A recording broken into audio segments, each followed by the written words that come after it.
today. I see that the 4 lines of inquiry, the first one being competitive procurement practices leading to contracts awarded to McKinsey, yet 78% of McKinsey contracts were sole sourced, and 59% of the contracts you reviewed were sole source contracts specifically under a benchmarking service deal catered towards McKinsey, correct?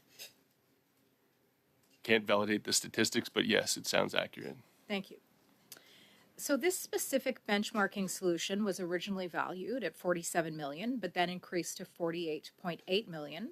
And only one contract of the 19 provided any justification as to why McKinsey was the only company able to perform the necessary services.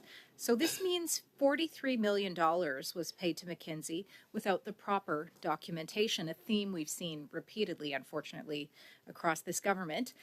Do you believe it's because the departments favor McKinsey as a company in comparison to others that perform similar services? So, Mr. Chair, thank you for the question. I think in totality what we concluded, in addition to the NMSO, which you well described, we found instances of favoritism towards McKinsey. Now, the one counter to that is in the NMSO creation, as we reported in the report, there was also the creation of 4 other national master standing offers with other entities, not McKinsey. So then why do you think it was that departments were changing their requirements to allow for McKinsey to bid on contracts that they were not originally eligible for? Mr. Chair, thank you for the question. So again, where there's a lack of documentation, we simply allege the facts, right? And I don't know if you recall, but at my previous testimony, I started to talk about negative inferences. At what point do we make negative inferences associated with the lack of documentation? And this report starts that trend of negative inferences where we allege the facts, but ultimately came to a conclusion that in sum, there was favoritism towards McKinsey. And what evidence did you find that encouraged this favoritism from government departments?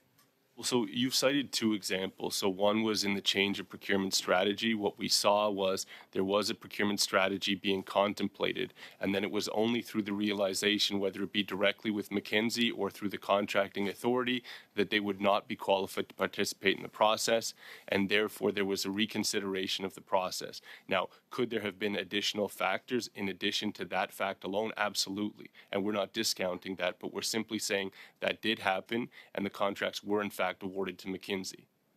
And I just will say one more thing. In addition, we found a lack of documentation. So other ways that we could kind of walk back our findings were if we saw documentation which would explain why some of these decisions were taken.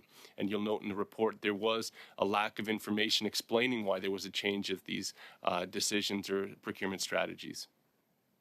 Interesting, very similar to the Auditor General's findings around ArriveCan, that she was unable to actually determine the actual cost of ArriveCan as a result of missing documentation.